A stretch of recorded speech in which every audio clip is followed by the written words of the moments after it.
Chegamos à metade do ano e muitos acontecimentos impactaram seus investimentos globais. Tivemos choques tarifários, tensões no Oriente Médio, queda no preço do petróleo, desvalorização do dólar em relação a outras moedas desenvolvidas e uma bolsa americana que, após cair no início do ano em 15%, se recuperou e subiu 20%.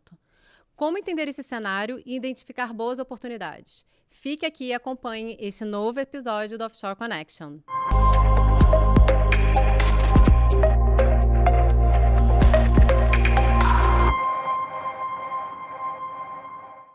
Sejam muito bem-vindos a mais um episódio do Offshore Connection. Esse episódio muito especial do meio do ano, né? Então a gente vai fazer uma análise aqui do que aconteceu no primeiro semestre, como isso impactou nos seus investimentos globais e como a gente está olhando para frente. Então estou aqui, como sempre, João Scandiuzzi, estrategista macro global. Seja muito bem-vindo, João. Obrigado, Carol.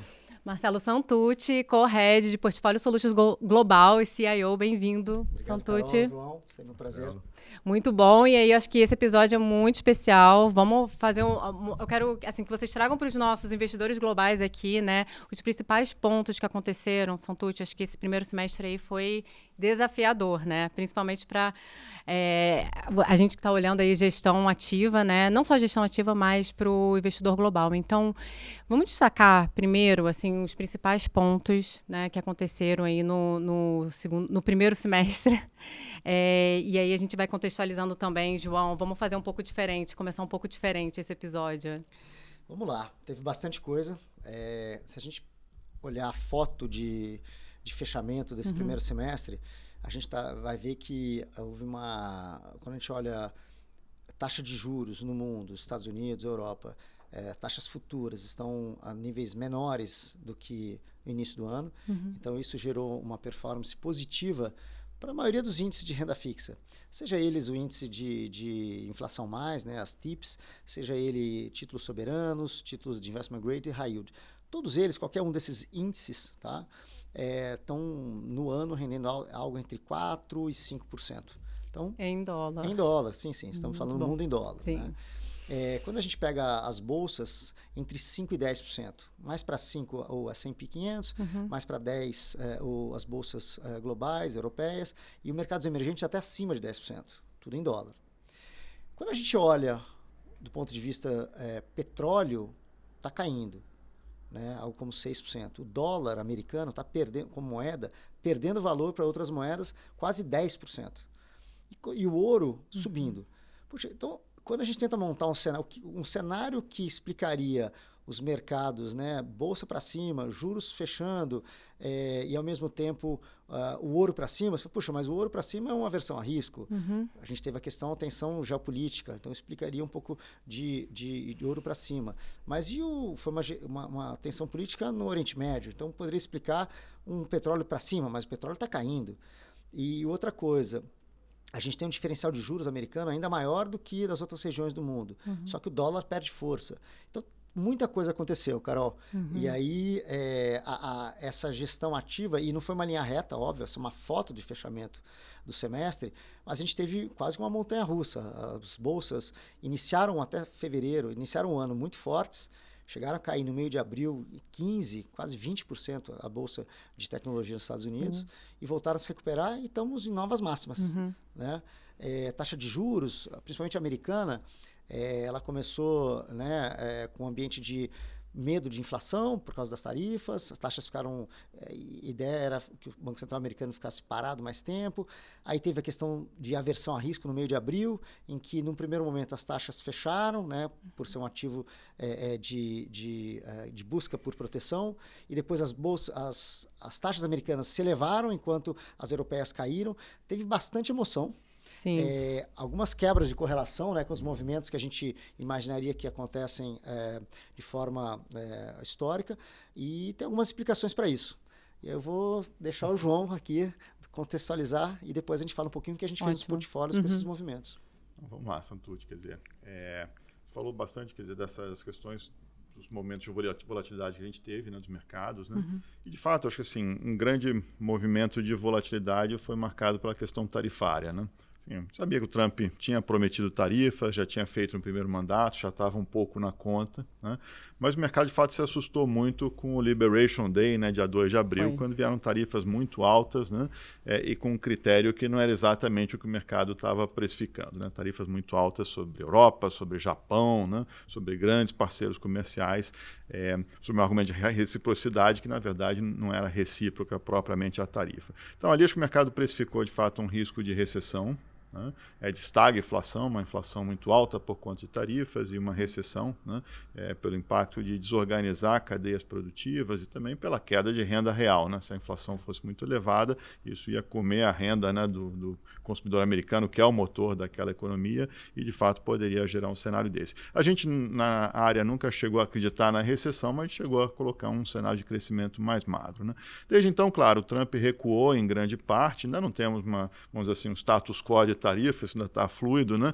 Mas a leitura de todo mundo é que, enfim, a tendência é negociar, ficar com uma tarifa bem mais elevada do que era no princípio do mandato, né?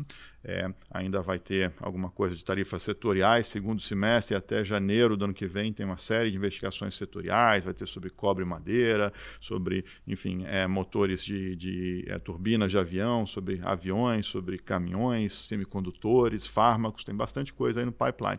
Mas o mercado está menos assustado, né? Assim, acho que a gente pode acabar ficando com uma tarifa ali na faixa de 15%, 17%, era 2,3% no início do mandato, então ainda elevado, mas não é os 27% que chegou a ser no Liberation Day. Então, no meio do caminho, a leitura é que essa economia desacelera, não está mais aquela pujança toda, mas não é mais a recessão, né? E isso acho que o mercado consegue trabalhar bem, bola para frente, né? Acho que é assim que o mercado está olhando isso aí, né? Também, por enquanto, a gente não teve sinais importantes de inflação. Na verdade, a inflação americana, até esse momento, ela está surpreendendo para mais baixa, né?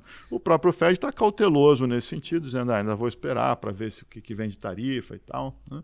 Mas, por enquanto, a parte de serviços em particular, né, está indo para um cenário bem mais confortável para a Fed. Aluguéis, né, que incomodou muito ano passado, manutenção de automóveis, toda a parte de seguros, isso tudo deu uma arrefecida. Então, está com um cenário de inflação mais tranquilizador no curto prazo. O Fed ainda cauteloso, né, porque pode ser que as empresas não tenham repassado ainda porque é cedo, porque fizeram estoque com preços antes de tarifas, né? Então pode ser que ainda tenha um pouco do efeito aí pela frente. Então eles estão cautelosos, mas assim, o cenário está sendo mais benigno nesse aspecto aí também, né, inflacionário. Então, tanto de atividade não é tão ruim quanto chegou a se pensar, e também a inflação longe de estar tão ruim assim. Então acaba que é um cenário um pouco mais confortável, né, para os mercados como um todo, né? João, a inflação, a gente estava num processo de desinflação pela consequência de um juro mais alto, né, do que o neutro, né, dos Estados Unidos. E aí a questão das tarifas trouxe uma expectativa de um calombo, né, de inflação para esse ano. Mas é um calombo que volta a embicar em direção ali à meta ao longo do tempo, é isso? A expectativa é essa, né? Quer dizer, como o típico choque de oferta, né? A expectativa é que tenha um efeito de curto prazo e depois isso seja, enfim, desapareça, né? Ou vire parte da base, né? E aí depois isso acaba desaparecendo da inflação. Mas o Fed, é claro, está cauteloso porque a gente está falando de tarifas elevadas, né? Assim, um cenário que é muito mais agressivo do que era esperado no início do ano, e porque a gente vem de anos pós-pandemia de inflação bem acima da meta, né? Então, assim, a inflação ainda não convergiu, você já vem de anos com ela muito alta e você ainda tem esse choque no curto prazo, o Fed está receoso, né, de que possa haver uma contaminação de expectativas de longo prazo, né? Isso não aconteceu até o momento, mas é natural, dado que a economia está resiliente, o mercado de trabalho ainda é resiliente, não tem por que se adiantar com corte de juros, né? Melhor esperar, ver esse calombo e ver que de fato ele cai, né? E sem uma contaminação de expectativas, para então seguir com o ciclo de corte mais à frente, né? Acho que essa é um pouco a cabeça do Fed. Agora, é interessante que a gente tem visto alguns membros do comitê, inclusive gente muito hawkish, né? Tipo a Michelle Bowman, que recentemente vieram dizer que poderiam até eventualmente, dependendo do cenário, apoiar um corte de juros em julho, né, pelo Fed. Acho que aí tem um pouco também do pessoal querendo levantar a mão para o Trump e dizer, olha, estou aqui, o mandato do Powell, né, como chairman vai até maio, né, estou aqui, quem sabe, né?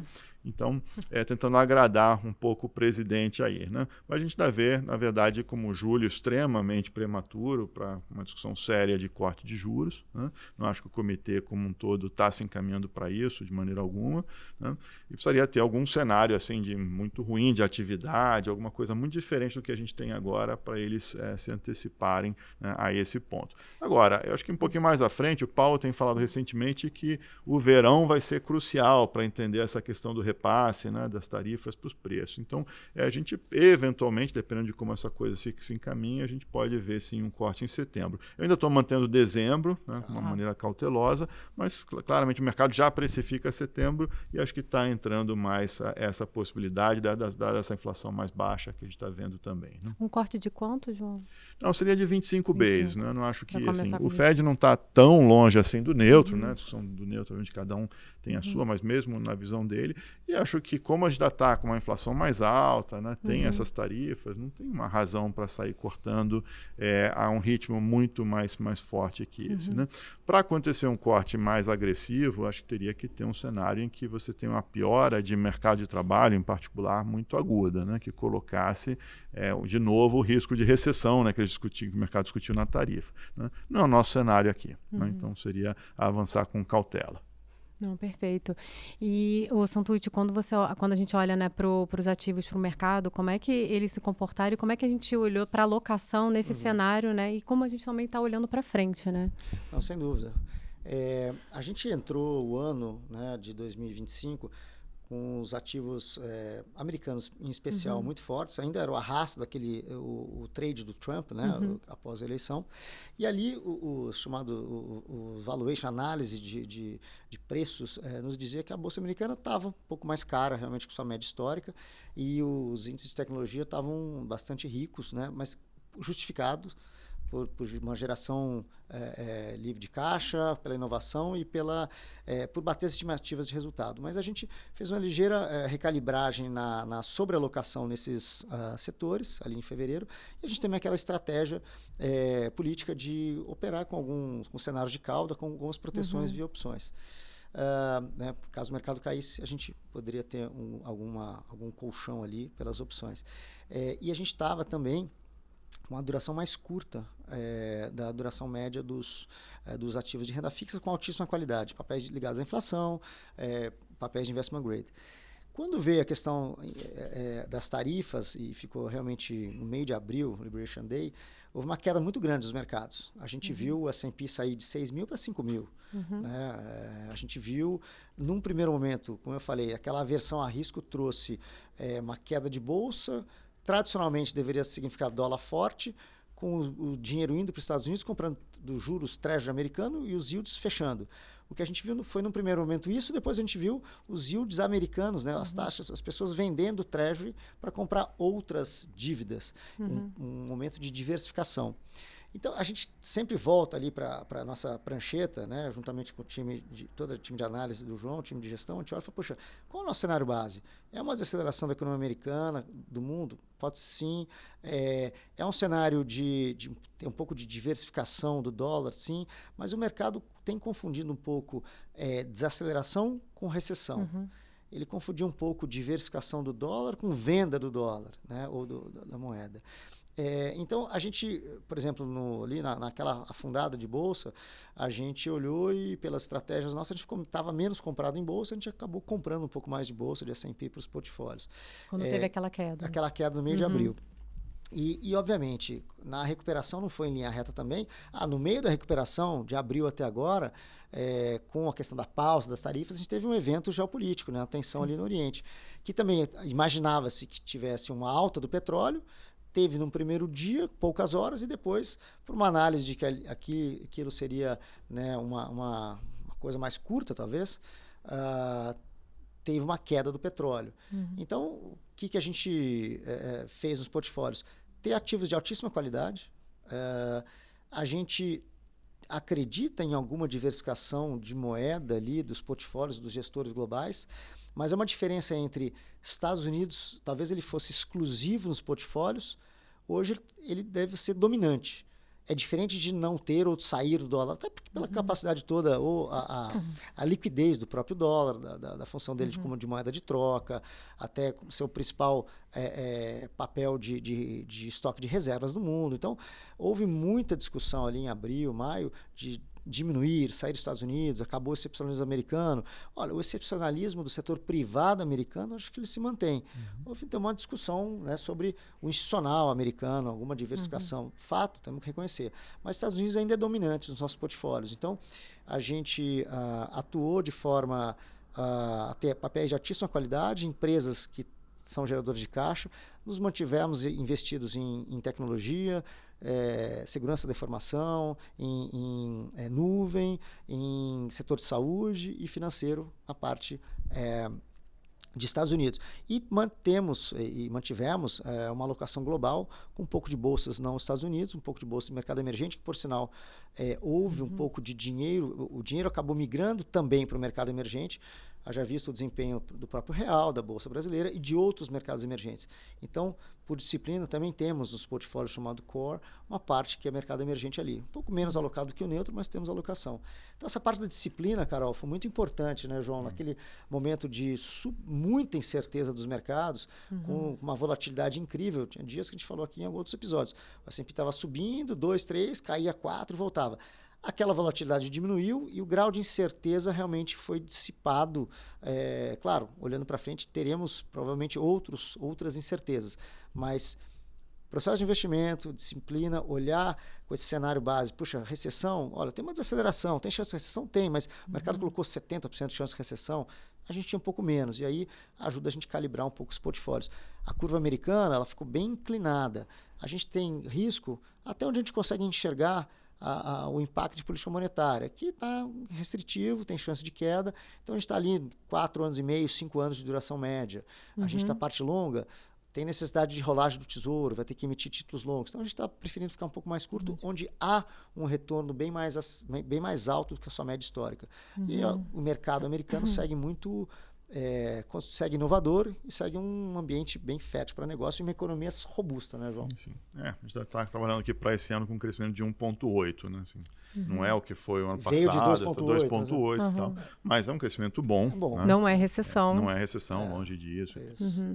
E é importante separar o ruído, né, e ter essa análise do que é, do que a gente acredita, né, o que a gente está vendo ali, separar o que é tela, né, o Santos, você fala muito o que aparece ali na tela, o que está tendo de ruído também e dentro dos nossos fundamentos que a gente está analisando aí por trás disso. Então, eu acho que é importante também, ótimo, contextualizou muito bem. Agora, o que vocês falariam para o investidor global olhar para o segundo semestre? Nossa, o investidor global já olha, né? Olha, esse primeiro semestre foi bem, né? Tumultuado, né? Vamos dizer aí, teve altos e baixos e tal, mas tem muitas boas oportunidades, né? Você falou aí, renda fixa, renda variável, tanto renda fixa quanto renda variável. Não, sem dúvida. Né? A primeira coisa antes do João, né? Falar um pouco de cenário para frente, mas às vezes as pessoas tomando decisão, ter um grau de incerteza não significa sair dos bons investimentos, de boa qualidade, né? Se um investidor decidiu no meio de abril ali, com muito medo, com as bolsas caindo, saiu com a Bolsa Americana, por exemplo, como referência a 5 mil pontos, ele perdeu uma alta de 20%. E realizou uma perda, né? Ele realizou uma perda que estava... Era uma marcação a mercado, não era uma perda realizada, e realizou aquela perda. Provavelmente agora ele olha e fala, nossa, agora estou mais confortável, vou comprar bolsa. Mas ele, para capturar aquela perda que ele materializou, é muito difícil. Então, acho que nós, gestores profissionais, né, assessorando o cliente, a gente procura fazer a alocação no cenário base e temos ativos para cenários de cauda, ou seja, de cenários incertos, para diminuir essa volatilidade dos portfólios e entregar resultados consistentes numa janela ampla. Então, um portfólio que seja constituído com 40% de bolsa, 60% de renda fixa, a gente tem conseguido entregar algo como 9,5% nos últimos 3 anos, não é uma linha reta. Esse portfólio chegou a cair, né, uma carteira que fosse idealizada dessa forma, chegou a cair 3,5%, 4% no meio ali daquela incerteza toda. Agora ali a gente estava vendo ativos de alta qualidade operando a preços deslocados do que deveria ser o seu fundamento. Então, parte do exercício nosso é ir calibrando isso e vendo onde há exageros. Como eu falei, o mercado operou recessão, operou volta da inflação, operou, né, várias sai totalmente dos Estados Unidos, volta, então tem alguns exageros, a gente tem que ficar sempre atento. Né? Sim, perfeito. Olha, do lado econômico, quer dizer, a gente já tem uma incerteza de tarifas, mas acho que o mercado está mais, como eu falei, um pouco mais tranquilo. Ainda vão ter muitas novidades por aí, mas não sei quanto que vai ter de impacto propriamente em mercado. Né? E aí a gente vai ter, muito em breve, acho que uma definição em termos de política fiscal americana, né? E como eu falei, muito olho nesses dados de inflação e crescimento de curto prazo, porque isso aqui vai ditar, né, a política monetária, né? Principalmente no Fed, que enfim, os outros bancos centrais de uma maneira geral, né, Europa, Canadá, uma série de outros bancos centrais andaram já cortando juros nesse início de ano, as tarifas foram vistas como desinflacionárias, né? Claramente um choque negativo de demanda e tal. Então, para esses já estão bem adiantados, né, nesse ciclo de corte. O Fed é que ficou on hold. Então ali vai ser algo importante, acho que para a dinâmica dos mercados, né? E aí, claro, uma coisa que a gente tem também olhado com bastante atenção é a tendência do dólar em termos globais, né? Porque uma coisa que a gente viu como, assim, no meio dessa volatilidade toda que o Santucci mostrou aqui em diversos mercados, acho que uma constante que a gente tem visto, né, nos últimos meses é de um dólar que tem sido mais fraco, né? Seja com a Bolsa Americana caindo ou até subindo, a gente viu esse dólar mais fraco. E até um certo descolamento de, vamos dizer assim, padrões mais tradicionais que explicam os movimentos de moeda, né? Então, por exemplo, o diferencial de juros tem sido, na verdade, cada vez mais favorável aos Estados Unidos, à medida que os outros bancos centrais cortaram juros e o Fed não, né? E, no entanto, o dólar, né, se enfraqueceu mesmo com esse diferencial abrindo, né? O próprio diferencial em termos de surpresa de crescimento apontaria para um dólar mais forte, né? E a gente viu esse enfraquecimento. Então, essa é uma questão também, talvez tenha a ver um pouco, né, com a decisão de alguns atores, né, institucionais, por exemplo, grandes investidores, né, que têm exposição, por exemplo, à Bolsa Americana, né, estavam trabalhando com um nível de hedge mais baixo do que é o histórico, né, o médio, etc. E, de repente, nesse contexto que a gente viu de mais volatilidade, inclusive de política econômica e geopolítica, talvez tenham decidido aumentar esse percentual de hedge, né? Sempre muito difícil dizer até que ponto vai isso, né? Mas, enfim, é algo que a gente está monitorando porque tem grandes implicações também para mercados. Perfeito. Isso é um tema que o investidor global está sempre atento. E a Europa, né? João? A gente falou um pouco dos Estados Unidos. A Europa, qual a cara de Europa nos próximos meses? Olha, a Europa, assim, ela está com um crescimento ainda baixo, tá? A gente está trabalhando aqui para esse ano com 0,8% de crescimento para a Europa, né? Os indicadores de confiança estão mostrando um crescimento relativamente baixo no curto prazo.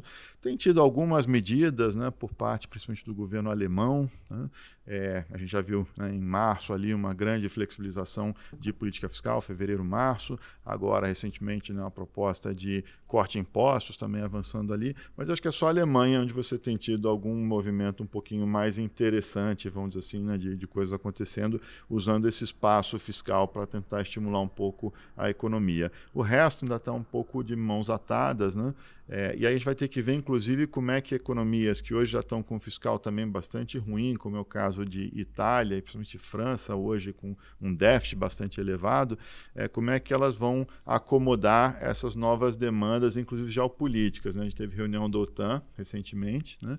E houve ali um acordo para todo mundo aumentar para 5% o gasto em defesa. Não é muito claro como é que esses países da Europa que estão sob o Tratado de Maastricht, né, que implica, enfim, restrições para déficit, etc., né, e que estão já numa situação fiscal delicada, independente de ter um tratado, né, como é que eles vão poder acomodar essas novas demandas. Então, ainda é uma questão, né, e vale a pena notar que, enfim, tem um aspecto estrutural, que a gente tem sempre uma preocupação com a Europa, que é o fato de que a manufatura europeia ela tem ficado para trás em termos de inovação, né, e tem perdido market share, especialmente para os chineses. Né? Então, isso é uma questão que eu acho que não é menor. Né? Então, a Alemanha está se mexendo para tentar dinamizar um pouco a economia, mas ainda tem desafios bastante grandes, eu acho que para a economia como um todo. Né? E Santucci, dentro dos portfólios, como é que você está vendo, né? Como é que vocês estão colocando a Europa ali e os países desenvolvidos, né? Sem dúvida. A gente tem uma alocação que é ainda dominante para ativos americanos, mas não é exclusiva, como falei. Então, a gente tem alocação em mercado emergente, mercado global, não Estados Unidos, principalmente na parte de renda variável. Tá. A parte de renda fixa, a gente tem mais Estados Unidos, mas a gente tem algumas alocações, tanto de investment grade, de grau de investimento, mas principalmente de chamado high yield, que mesclam um pouco Estados Unidos e Europa. A própria construção da Bolsa Europeia é um pouco mais parecida com o Brasil, tem mais... mais concentrada? Não mais concentrada, tem mais setor financeiro, mais materials, não é tanto tecnologia quanto os Estados Unidos. Então, a gente tem uma parte, a gente segue subalocado, menos alocado que o neutro. Mas tem posição. Tem posição. Então, eu diria que assim, um portfólio, como é que seria um asset allocation hoje, olhando, né, os próximos 6 meses, a gente segue com ativos de altíssima qualidade. Então, a parte de renda fixa, né, olhando só a renda fixa, a gente tem 70% em papéis, título soberano, inflação, que está ainda pagando inflação mais 1,80, mais ou menos nos Estados Unidos, e grau de investimento, ocupa 70% da parte de renda fixa e 30% para dar um pouquinho mais de yield, e não é uma duração mais curta, a gente tem papéis de chamado high yield e mercados emergentes. Tá? E a duração média disso dá uns 5 anos, 4,8, 5 anos, e um yield, né, projetado na casa de 5,8 com 6%. Bastante interessante, à luz de uma inflação projetada aí de, vamos dizer, nos próximos 5 anos, 2 com 2,5, uma coisa assim. Então, poxa, é uma rentabilidade acima da inflação projetada, bastante interessante. E a parte de renda variável é uma alocação global, mas ele está predominantemente ainda Estados Unidos, temos em mercados emergentes e global, e de Estados Unidos a gente segue com uma alocação ainda capturando o setor de inovação tecnológica dos Estados Unidos. Então, a gente vê ainda Estados Unidos como esse motor de inovação, tem a concorrência da China, então setores de tecnologia, financeiro e de saúde. A gente ainda acha que essa questão de envelhecimento da população, essas teses nossas que a gente já falou aqui em outros episódios, segue intacta. Mas principalmente o que a gente olha é papéis geradores, ou seja, de yield, de carrego na parte de renda fixa, ou de fluxo de caixa, né, pagador de dividendo, ou empresas geradoras de caixa na parte de renda variável. Mas é uma alocação que a gente mira aí um portfólio equilibrado, porque sem certeza sempre a gente vai ter à frente. Né? Perfeito. Englobamos tudo. Boas oportunidades aí para quem quer investir lá fora, né? É sempre bom. Continue acompanhando a gente, porque esse segundo semestre aí, né, vão ter muitos movimentos aí de mercado, né? Muita coisa aí que vocês colocaram no radar. Obrigada. Sempre uma aula. E observar o alvo da alocação global internacional, né? Se apropriando da vamos dizer, enfraquecimento do dólar e o fortalecimento das outras moedas, para aquelas pessoas cujo alvo da alocação global, que não Brasil, né, ou não Latam, talvez seja um momento ainda oportuno, porque está mais favorável o câmbio para fazer uma alocação e os ativos lá fora ainda estão tendo um retorno ou uma perspectiva de retorno bem interessante. Né, excelente ponto, Santucci, excelente ponto. E há muitas ferramentas, né, que o BTG oferece aqui de forma prática, rápida. Sim. Você consegue fazer o câmbio aqui sendo cliente, então aproveitem isso. Informação a gente está sempre trazendo, né? Informação, conteúdo e nossos portfólios, nossas estruturas, fundos e também a plataforma toda do banco está ali nas plataformas digitais, tem acesso, né, não só pelo assessor de investimento ou pela plataforma, pelo aplicativo também dá para investir, né? Exatamente. Quem não tem conta aberta, que está nos assistindo, clica aqui, tem no comentário aqui do YouTube, tem como você vai abrir a sua conta internacional, é muito rápido, é fácil e começa a testar aqui com essas dicas, né, aqui dos nossos especialistas. É isso, muito obrigada, foi ótimo esse episódio. Obrigado, Carol. Carol. E obrigada a vocês que nos acompanharam até aqui. Espero vocês no próximo episódio.